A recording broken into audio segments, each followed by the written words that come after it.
Hey everybody, it's Prepared News Network again. Today is Friday, April 19th. A volcano in Indonesia has been erupting for a couple of days now. The authorities have closed international airport in the area, along with the residents being evacuated near the erupting volcano due to the spread of ash, falling rocks, and the possibility of a tsunami. Some experts warn that an eruption could cause the volcano to fall into the ocean, causing a tsunami. The volcano has had 5 strong eruptions in the past 24 hours.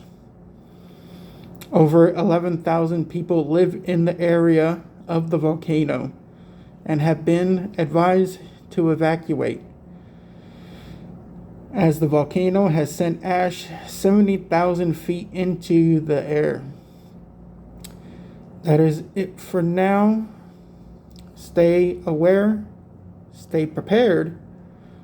Prepared News Network, over and out.